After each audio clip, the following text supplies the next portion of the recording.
નમસ્કાર, આપ જોઈ રહ્યા છો મંતવ્ય ન્યૂઝ અને હું છું આપની સાથે લખમાં। સમાચારોની શરૂઆત કરીશું જેની અંદર મોદી મેજિક ચાલશે કે પછી ઇન્ડિયા છે તે કમાલ બતાવશે। મોદીનો મેજિક ચાલી જશે, જાદુ ચાલી જશે કે પછી ઇન્ડિયા કમાલ કરશે।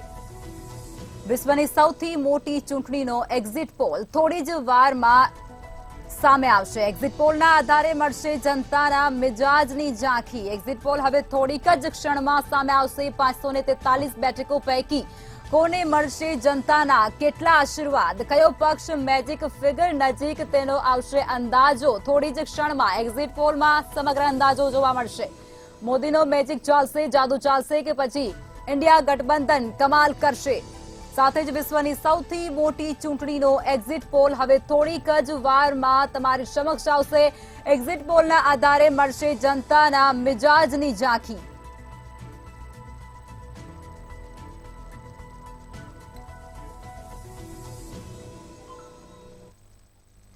મોટા ભાગના સટ્ટા બજારમાં અત્યારે હલચલ મચી જવા પામી છે।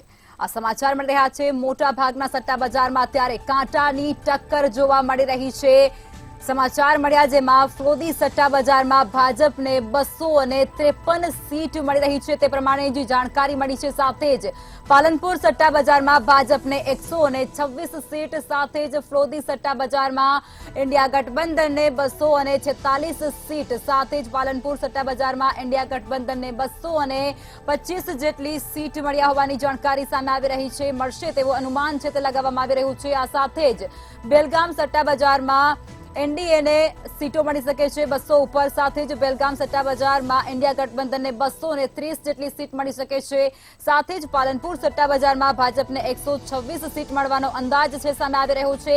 ફ્રોદી સટ્ટા બજારમાં ઇન્ડિયાને 246 સીટ મળવાનો અંદાજ।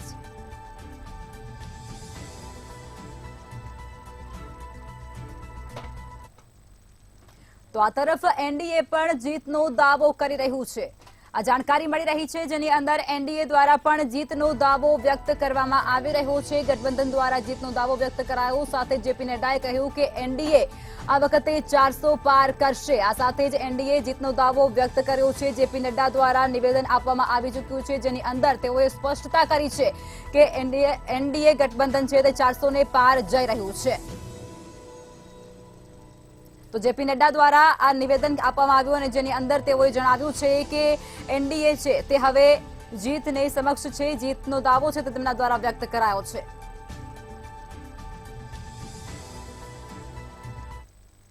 તો આ તરફ ઇન્ડિયા ગઠબંધન દ્વારા પણ જીતનો દાવો વ્યક્ત કરવામાં આવી રહ્યો છે। એનડીએ બાદ હવે ઇન્ડિયા ગઠબંધને પણ પોતાની જીતનો દાવો વ્યક્ત કરી દીધો છે।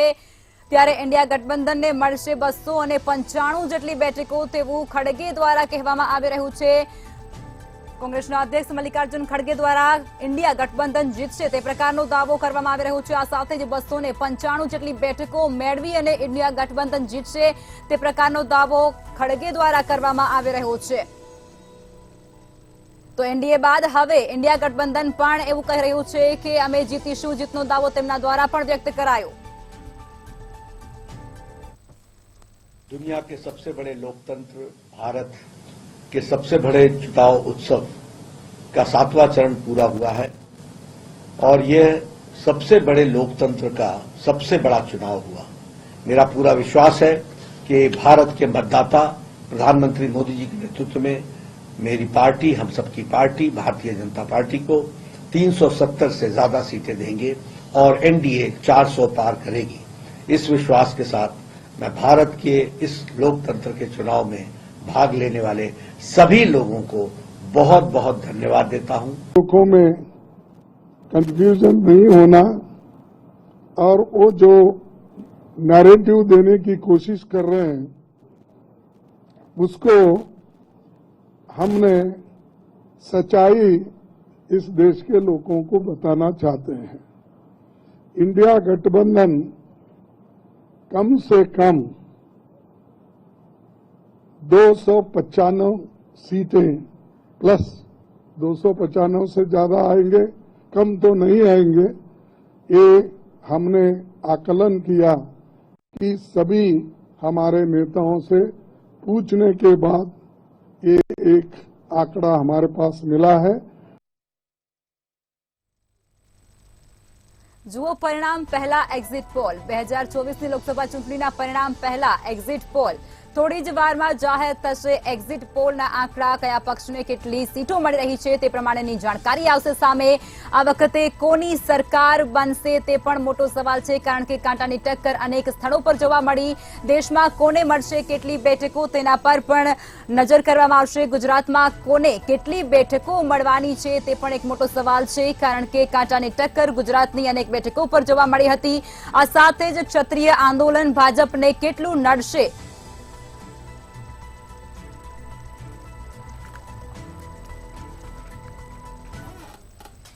આજે 7 તબક્કાનું મતદાન પૂરું થઈ ચૂક્યું છે અને હવે થોડી જ ક્ષણોની અંદર એક્ઝિટ પોલની શરૂઆત કરીશું પણ એ પહેલા આજના આખરી તબક્કાના મતદાનમાં જે મથામણ થઈ છે ને તેના પર નજર કરીશું પશ્ચિમ બંગાળમાં જ્યાં ખૂબ જ વધુ મતદાન થાય છે ત્યાં આખરી તબક્કામાં ઉથલપાથલ મચી ગયું ક્યાંક ઈવીએમને તળાવમાં ફેંકી દેવામાં આવ્યા કે ના રહેગા બાસ ના બજેગી બાંસુરી જેવી પરિસ્થિતિ અને હવે એટલું ઓછું હતું જેમાં બોમ્બમારો પણ થયું અને સાથે પોલીસે લાઠીચાર્જ પણ કરવો પડ્યો યુપીના બાલિયામાં બૂથ પર એક વૃદ્ધાનું મોત નીપજ્યું આખરી તબક્કો અઘરો તો રહ્યો છે પણ હવે એક્ઝિટ પોલ વિશે જોઈએ તો હંમેશા એ સાચા નથી હોતા અને સાચા હોય એ ખૂબ જરૂરી પણ નથી એ ફક્ત અટસટ્ટા પર હોય છે અને લોકોનો મિજાજ જોઈ અને નિષ્ણાંતો દ્વારા અનુમાન લગાવવામાં આવતું હોય છે ત્યારે બસ હવે થોડા જ વારની અંદર આપણે ચર્ચા કરીશું એક્ઝિટ પોલ પર પણ શરૂઆત કરીશું આજના આખરી તબક્કામાં થયેલી મથામણ પર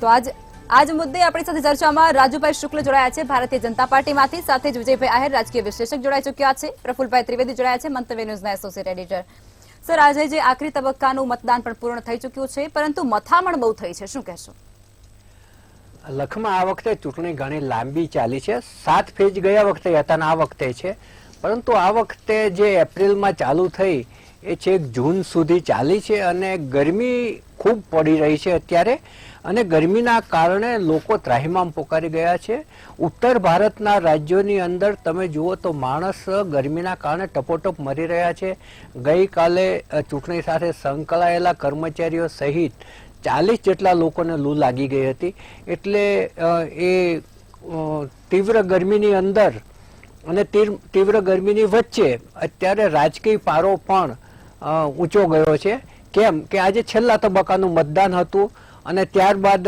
એક્ઝિટ પોલ આવશે એટલે અનુમાનિત આંકડાઓ આવશે કે કોણ કેટલું જીતે છે એ અને 4મી તારીખે એક્ઝેક્ટ પરિણામ આવશે ખરેખર તો આપણે 4મી તારીખની જ રાહ જોઈ રહી એક્ઝિટ પોલ ઉપર આપણે ચર્ચા ચોક્કસપણે કરીશું પરંતુ જે સાચા આંકડાઓ છે એ જ્યારે 4મી તારીખે ઈવીએમની પેટીઓ ખુલશે ત્યારે જ ખબર પડશે હવે આજે 8 રાજ્યોની 57 બેઠકો ઉપર ચૂંટણી થઈ 904 ઉમેદવારો મેદાનમાં હતા અને એમાં સૌથી ધ્યાન ખેંચે એવી 2 બેઠકો જેમાંની એક વડાપ્રધાન શ્રી નરેન્દ્ર મોદી વારાણસીથી લડી રહ્યા છે એ બેઠક અને હિમાચલ પ્રદેશની મંડીમાં જે લડી રહ્યા છે કંગના રનૌત આ 2 બેઠકોએ ઘણું બધું લોકોનું ધ્યાન ખેંચ્યું છે કારણ કે વારાણસીમાં આ વખતે 3જી વખત નરેન્દ્ર મોદી ચૂંટણી લડી રહ્યા છે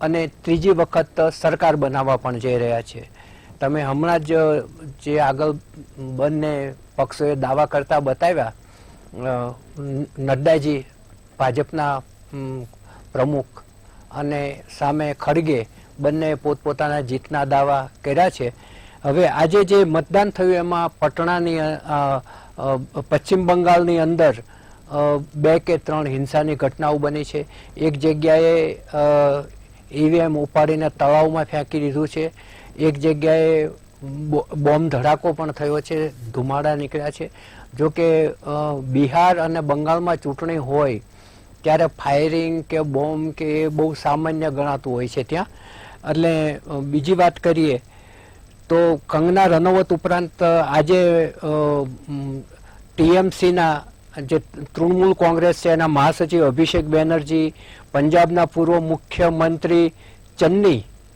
ચરણજીતસિંહ ચન્ની પછી ભોજપુરી કલાકાર પવનસિંહ એ બધાનો આજે ઉમેદવારો હતા અને એમના જે ભાવિ છે એ ઈવીએમમાં કેદ થઈ ગયા છે હવે જો આપણે 3 વાગ્યા સુધીના મતદાનના આંકડા જોઈએ તો બિહારમાં 42.95%, ચંદીગઢમાં 52.61%, હિમાચલ પ્રદેશમાં 58.41%, ઝારખંડમાં 60.14%, ઓડિશામાં 49.77%, પંજાબમાં 46.38%, ઉત્તર પ્રદેશની જે બેઠકો છે 13 બેઠકો ત્યાં 46.83% અને પશ્ચિમ બંગાળની 9 બેઠકો છે ત્યાં 54.46% મતદાન થયું છે.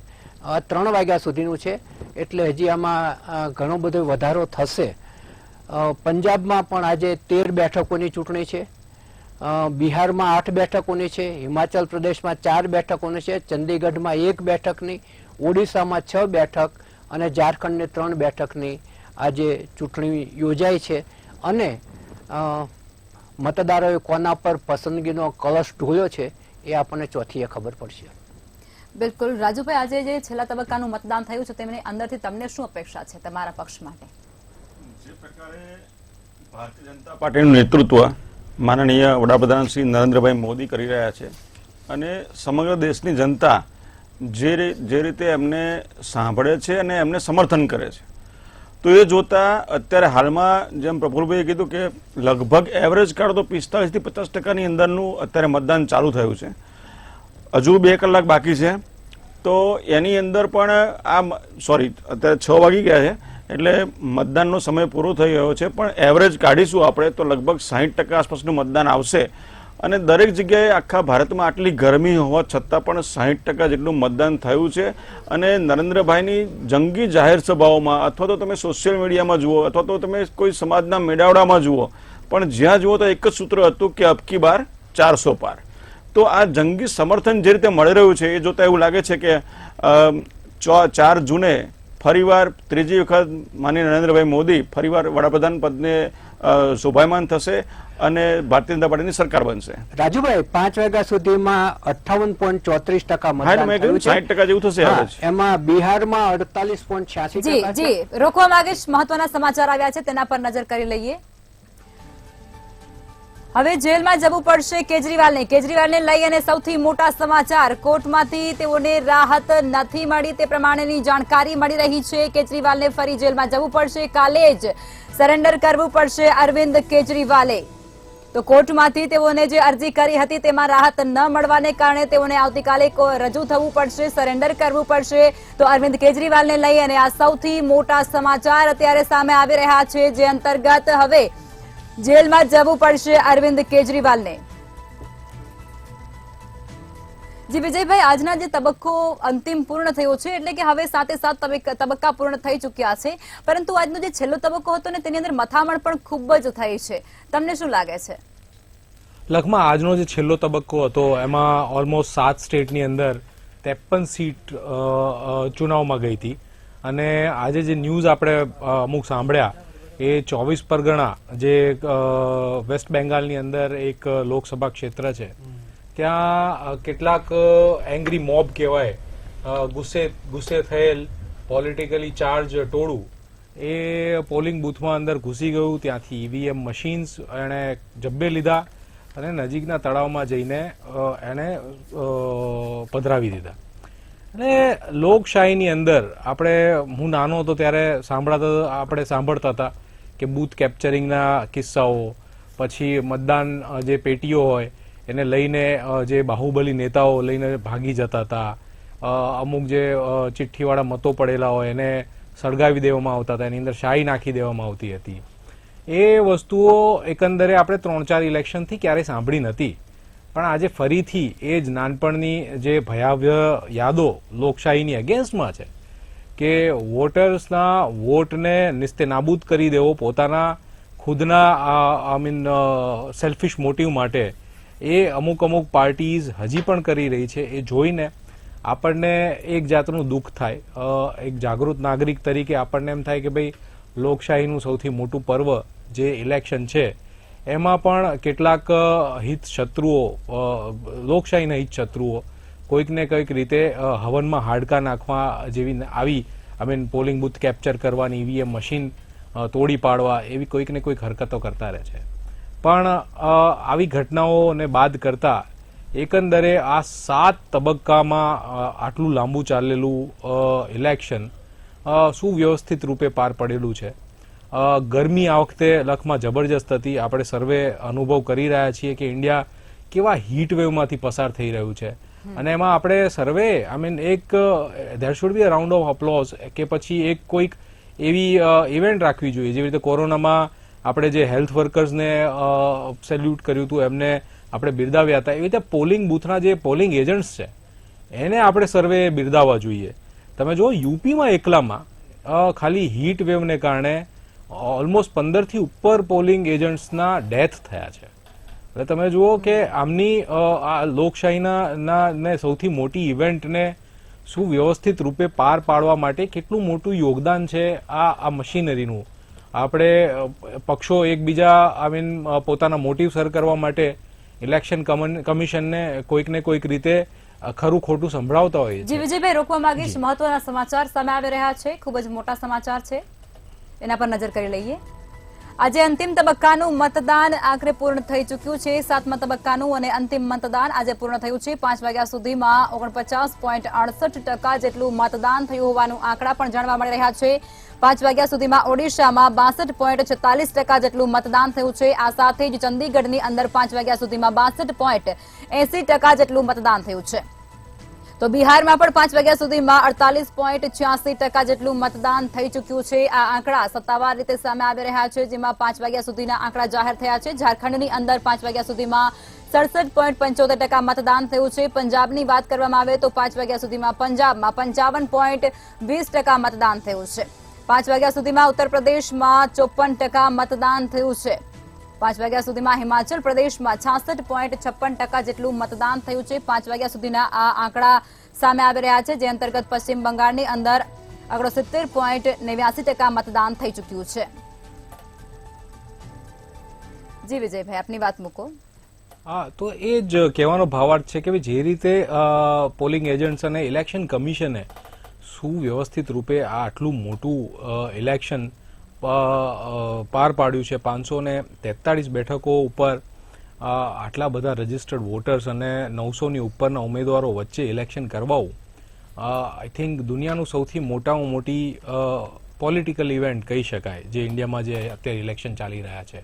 તો એના માટે એક રેકોગ્નિશન હોવું જોઈએ જે પણ કોઈ સરકાર આવે એના તરફથી, ઇવન આપણા જાગૃત નાગરિકો તરફથી, જે રીતના સારી વ્યવસ્થા પૂરી પાડીને આ હીટ વેવના માહોલમાં ભિન્ન ભિન્ન વિચારધારાવાળા લોકોની વચ્ચે કોઈ મેજર એવી કોઈ ઘટના ના ઘટે એનું ધ્યાન રાખીને ઇલેક્શન પાર પાડ્યું છે ઈસીએ. તો એ બદલ એમની જે પણ કંઈ કાર્યપ્રણાલી છે અને એમની જે પણ એફર્ટ્સ છે એ સરાહનીય છે અને બિરદાવવા પાત્ર છે. જી બિલકુલ, ચોક્કસથી. સર, ફરી એકવાર પ્રફુલભાઈ તમને પૂછવા માંગીશ કે ફરી એકવાર આ 5 વાગ્યા સુધીના મતદાનના આંકડા સામે આવ્યા છે અને ફરી એકવાર એ નિરાશાજનક જ સાબિત થયા છે, કારણ કે 2019માં જે થયું હતું એનાથી પણ ઓછું મતદાન અત્યારે થઈ ચૂક્યું છે 7મા તબક્કામાં. શું કહેશો? પશ્ચિમ બંગાળની વાત કરું તો લગભગ સરખું છે. પશ્ચિમ બંગાળમાં 2019માં 78.80% સૌથી વધારે મતદાન હતું. અત્યારે જે આપણે 5 વાગ્યા સુધીનું બતાવે છે એમાં 69.89% બતાવે છે. એ 5 વાગ્યા સુધીનું છે, એટલે 2 કે 3% અત્યારે એમાં વધશે. અને જ્યારે ચૂંટણી પંચ ફાઇનલ આંકડો આપશે ત્યારે બીજા 5% વધશે, એટલે લગભગ 78%ની નજીક તો પહોંચી જ જશે. એટલે પશ્ચિમ બંગાળમાં 2019માં હતું એટલું જ મતદાન અત્યારે થઈ રહ્યું છે. અને અમુક રાજ્યોમાં છે એ ઘટ્યું છે. ઉત્તર પ્રદેશમાં ઓછું હોય એવું લાગે છે. અને ગયા વખતે આજે 57 બેઠકોની આજે જે ચૂંટણી થઈ એમાંથી ભારતીય જનતા પાર્ટીએ 25 બેઠકો મેળવી હતી. આ વખતે શું થાય છે જોવાનું રહે છે, કેમ કે આ વખતે ઇન્ડિયા ગઠબંધનમાં જે સમાજવાદી પાર્ટી, કોંગ્રેસ, આમ આદમી પાર્ટી એ બધા વચ્ચે જે સંકલન થઈને ઇન્ડિયા ગઠબંધન થયું છે, એટલે ભાજપ વિરોધી મતો જે એકાબીજી વચ્ચે વહેંચાઈ જતા હતા એને બદલે વહેંચાઈ જવાને બદલે એક જ ઉમેદવારને મળે છે. એટલે આ વખતે તમામ જે બેઠકો છે એના પર કાંટે કી ટક્કર જેવું વાતાવરણ છે. જ્યારે ઇલેક્શન જાહેર નહોતું થયું ત્યારે એના 2 મહિના પહેલા જો તમે પૂછો તો એમ લાગતું હતું કે ભાજપ સડસડાટ બહુમતી લઈ જશે અને 400 પારનો નારો આપ્યો છે, કદાચ પારે પડી જશે, એવું ચોખ્ખું વાતાવરણ હતું. પરંતુ ચૂંટણી શરૂ થયા પછી એક જે વળાંકો આવ્યા, મુદ્દાઓ બદલાતા રહ્યા, કોઈ મુદ્દા વિરોધ પક્ષના અમુક મુદ્દા ચાલી ગયા, એનો જે બંધારણ બદલવા માંગે છે ભાજપ, એ મુદ્દો બહુ જ સંવેદનશીલ રીતે ચાલી ગયો. પ્રફુલભાઈ, રોકવા માંગીશ, મહત્વના સમાચાર આવી રહ્યા છે. પ્રથમ તબક્કામાં 66.14% જેટલું મતદાન થયું હોવાની જાણકારી અત્યારે સામે આવી રહી છે. આ સાથે જ બીજા તબક્કાની વાત કરવામાં આવે તો બીજા તબક્કામાં 66.71% જેટલું મતદાન થઈ ચૂક્યું હતું અને ત્રીજા તબક્કામાં 65.68% મતદાન થયું છે. આ સાથે જ ચોથા તબક્કામાં આંકડો 70.16% જેટલું મતદાન થયું છે. પાંચમા તબક્કાની વાત કરવામાં આવે તો 62.2% જેટલું મતદાન પાંચમા તબક્કામાં થયું છે. આ સાથે જ છઠ્ઠા તબક્કામાં 63.36% જેટલું મતદાન થયું હતું અને હવે સાતમા તબક્કામાં 5 વાગ્યા સુધીના આંકડા સામે આવ્યા છે. તે અંતર્ગત 58.34% જેટલું મતદાન થયું છે. રાજુભાઈ, તમે મને એ જણાવો કે ગુજરાતની અંદર તમને 26માંથી 26ની, જો કે એક તો તમે મેળવી લીધી છે એટલે 25માંથી 25ની હવે તમને અપેક્ષા અત્યારે છે, પરંતુ તમને નથી લાગતું કે આ બધા જે ફેક્ટર અંદર થોડા ઘણા તો તમને નકારાત્મક કામગીરી કરશે? કારણ કે જુઓ, એક તો આંતરિક મતભેદ જોવા મળ્યું હતું આ વખતે ભારતીય જનતા પાર્ટીમાં, સાથે જાતિગત સમીકરણનો પણ ખૂબ મોટો ભાવ અહીંયા ભજવવામાં આવ્યો હતો. રાષ્ટ્રીય જે નેતાઓનો પ્રચાર તો સારો હતો, પરંતુ ક્ષત્રિય આંદોલન ક્યાંક તમને પરિસ્થિતિ બગાડી શકે એ પ્રમાણે હતું. તમને નથી લાગતું કે ક્યાંક તમને ટક્કર મળશે કોંગ્રેસથી? બેન, ગુજરાતની અંદર નસે નસની અંદર ભારતીય જનતા પાર્ટી વસેલી છે. તમે રાજકારણની અંદર દરેક પ્રકારના આંતરિક બાહ્ય બધા વિવાદો આવવાના જ છે, કારણ કે આ રાજકારણ છે ને સત્તાની રમત છે. એટલે એમાં તમે એમ કહો કે ના ભાઈ બધું સડસડાટ સીધું ચાલવાનું છે, તો પોસિબલ જ નથી. આપણે એક નાની સોસાયટીમાં પણ આ પ્રકારના રાજકારણ ચાલતા હોય છે. આખો ગુજરાત સ્ટેટની વાત થઈ હતો તો 26માંથી 26નો નારો ભારતીય જનતા પાર્ટી પ્રથમ ઇલેક્શનથી આપતી આવી છે. તો અત્યારે આ ત્રીજું ઇલેક્શન છે નરેન્દ્રભાઈનું, અને એની અંદર પણ ગુજરાતના બે સપૂતો જે પ્રકારે કામ કરી રહ્યા છે ભારત દેશની અંદર, તો એ જોતા ગુજરાતની જનતા સંપૂર્ણપણે એમના સમર્થનમાં છે. ક્યાંય કોઈ પ્રકારનો વિવાદ નથી. નરેન્દ્રભાઈના નામ ઉપર સંપૂર્ણપણે સહમતિ દર્શાવે છે અને દરેક લોકો અમારી સાથે છે. જી બિલકુલ. આ ચર્ચા કરવા માટે આપણી સાથે મિલનભાઈ ખેરા પણ જોડાઈ ચૂક્યા છે, રાજકીય વિશ્લેષક છે. મિલનભાઈ, આપનું સ્વાગત છે. મિલનભાઈ, આપ એ જણાવો કે પહેલા લાગતું હતું કે આ ચૂંટણી ગુજરાતની અંદર સીધી, સરળ અને એકતરફી છે, પરંતુ અચાનક એવા વળાંકો આવતા ગયા કે ચૂંટણી ખૂબ જ રસપ્રદ બનતી ગઈ અને હજુ પણ આ રાજુભાઈ કહી રહ્યા છે કે અમને આશા જ નથી, પણ એ લોકો આમ શ્યોર જ છે કે 26માંથી 26 એમની જ છે. તમને નથી લાગતું આ બધા ફેક્ટર જે મેં હમણાં ગણાવ્યા એ બધા અહીં ક્યાંક ને ક્યાંક તેઓને નડતર ઊભી કરશે? ના બેન, મને અત્યારે તો એવું નથી લાગતું કે આ ફેક્ટર જે છે એ નડશે. આ ઇસ્યુ ક્રિએટ થતા તે વાત 100% છે. એક અગત્યનો મુદ્દો જે છે તે આપણે સૌ લોકો ભૂલી જઈ રહ્યા છે. જે ક્ષત્રિય સમાજનું જે આંદોલન થયું, હવે ક્ષત્રિય સમાજ જે છે તે આખા રાજ્યની અંદર એકદમ વહેંચાઈ ગયેલો સમાજ છે. લગભગ એક જ સીટ એવી હતી એ ધારાસભાની અંદર કે જેની અંદર ક્ષત્રિય સમાજનો દબદબો ગણી શકાય. બાકી લોકસભાની અંદરની જો આપણે વાત કરીએ તો એવી એક પણ સીટ નથી કે જેની અંદર ક્ષત્રિય સમાજનો એટલો બધો હોલ્ટ હોય કે તે સીટનું પરિણામ જે તે ફેરવી શકે. ખાસ કરીને જો વાત કરીએ કે રાજકોટની વાત કરીએ કે ભાઈ પુરુષોત્તમ રૂપાલા સામે એમને જે વાંધો હતો, તો રાજકોટની અંદર 30 થી 40 હજાર જ ક્ષત્રિય સમાજના મતો છે.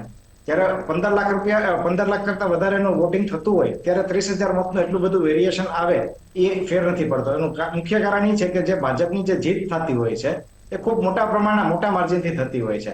મોટા માર્જિનની અંદર એવું આપણે સ્પષ્ટપણે માની લઈએ કે ક્ષત્રિય સમાજના 30,000 મત જે છે એ 100% અગેન્સ્ટમાં પડ્યા છે, જે પડવાના નથી.